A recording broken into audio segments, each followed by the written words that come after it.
Alors bonjour, je voudrais faire un témoignage. Je vais commencer par lire le psaume 91. Alors, celui qui habite sous l'abri du Très-Haut repose à l'ombre du Tout-Puissant. Je dis à l'Éternel, tu es mon refuge et ma forteresse, mon Dieu en qui je me confie. Oui, c'est lui qui te délivre du piège de l'oiseleur et de la peste dévastatrice. Il te couvrira de ses ailes et tu trouveras un refuge sous son plumage. Sa fidélité est un bouclier et une cuirasse. Tu ne redouteras ni les terreurs de la nuit, ni la flèche qui vole durant le jour, ni la peste qui rôde dans les ténèbres, ni les fléaux qui frappent en plein midi. Si 1000 tombent à côté de toi et 10 000 à ta droite, tu ne seras pas atteint. Ouvre seulement les yeux et tu verras la punition des méchants. Oui, tu es mon refuge éternel. Tu fais du Très-Haut ta retraite. Aucun mal ne t'arrivera. Aucun fléau n'approchera de ta maison. Car il donnera ordre à ses anges de te garder dans toutes tes voies. Ils te porteront sur les mains, de peur que ton pied ne heurte une pierre. Tu marcheras sur le lion et sur la vipère. Tu piétineras le lionceau et le dragon. Puisqu'il est attaché à moi, je le délivrerai. Je le protégerai, puisqu'il connaît mon nom. Il fera appel à moi et je lui répondrai. Je serai avec lui dans la détresse. Je le délivrerai et je l'honorerai. Je le comblerai de longs jours et je lui ferai voir mon salut. Ce passage-là, c'est quand je vivais à Londres entre 2003 et 2007, mon pasteur nous a, début 2006, notre pasteur nous a dit de lire ce passage chaque jour. Quelque chose allait arriver à Londres de très grave et qu'il fallait qu'on soit protégé. Il a dit ça en janvier 2006 et en juillet 2006, il me semble, 2007 ou 2006, il y a eu des attentats à Londres. Et du coup, à partir de ce moment-là, on a commencé à lire ce passage chaque jour et on a déjà vu à quel point Dieu nous avait protégés. Donc mon témoignage porte sur vendredi, des attentats qui ont lieu avant-hier. Je suis en fac de médecine à Gare de l'Est et on a cours de 18h30 à 21h30 tous les vendredis.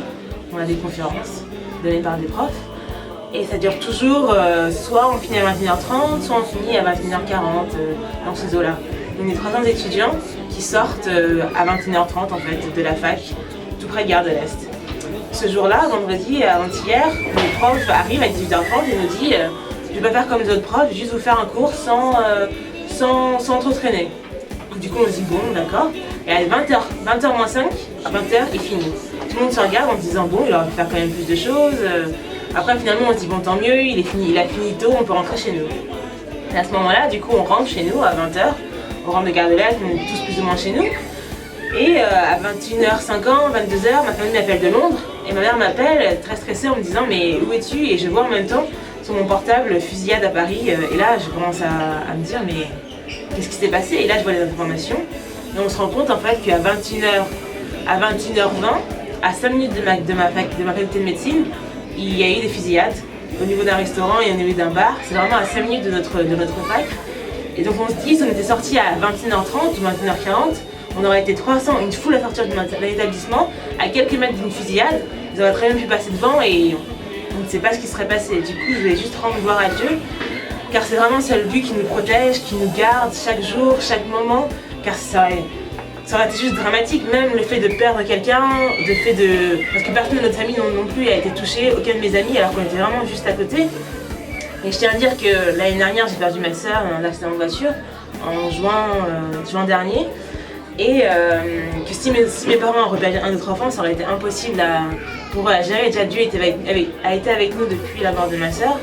Et on dit souvent que Dieu nous donne, enfin c'est écrit dans la Bible que Dieu ne nous donne pas plus que ce qu'on peut endurer. Et là vraiment, je voudrais remercier Dieu de toute mon âme, de toute ma force, car sans lui, je ne serais pas là pour témoigner aujourd'hui. Sans lui, on ne serait pas là. C'est vraiment grâce à Dieu, c'est grâce à personne d'autre. Il n'y a pas d'armée, il n'y a pas d'hygiène, il n'y a pas d'autres personnes qui auraient pu nous protéger, qui peuvent nous protéger maintenant et pour les jours à venir, pour les mois à venir, c'est vraiment Dieu.